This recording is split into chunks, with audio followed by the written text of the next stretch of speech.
Hello guys! Welcome to my channel. Sa part of this video ay magluto tayo ng pork chop with tomato.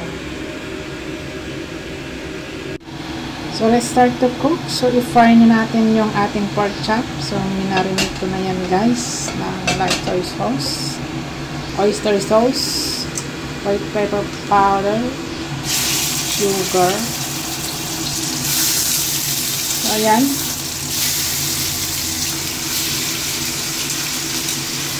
So, iluto natin po guys, about 80% cook.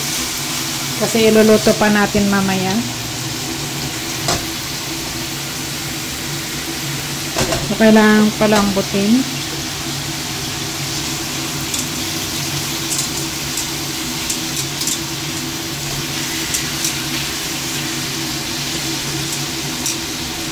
So, napansin nyo guys, konti lang akong gumamit ng oil. Ayan, 5 sila. So, pinagkasya ko sa maliit na oil. So, ganun lang ako mag-prito guys. So, baliktarin natin.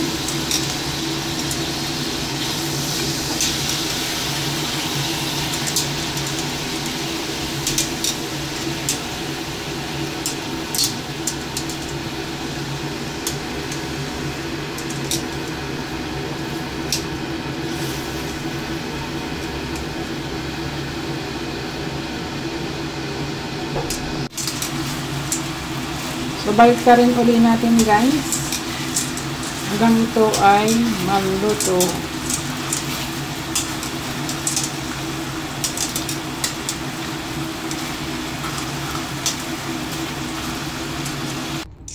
And then, i-set aside na natin guys. Ayun. Luto na siya. So, mag-fry na tayo ng onion.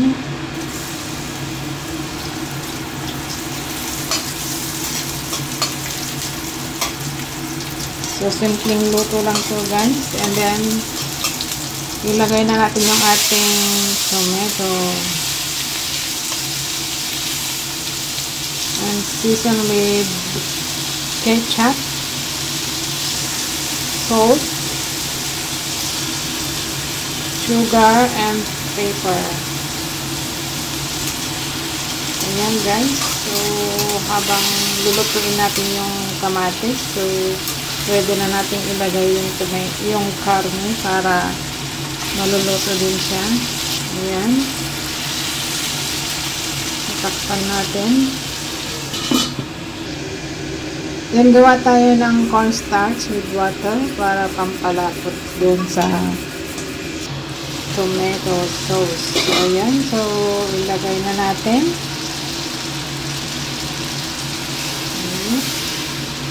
So, habang niluluto natin, lumalapot din yan. And then, baliktarin natin yung karne para maluto din doon sa kabila. So, ganun lang kasimple guys. Masarap na yan.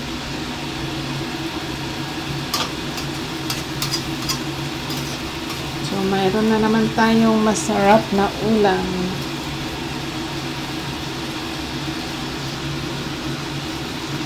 So, timplahan natin guys kung swak na sa panlasa. Ayan. So, mabilis na lang siyang maluto. Pwede rin kayo mag-order ng pork chop sa supermarket. At sa mga online shopping. So, i-continue natin iluto hanggang maging malapot yung sauce.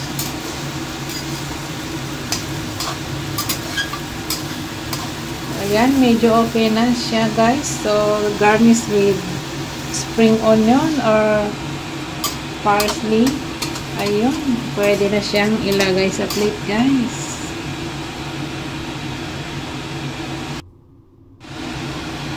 Ilagay na natin sa plate. So, thank you for watching. See you in my next vlog. Please like and subscribe.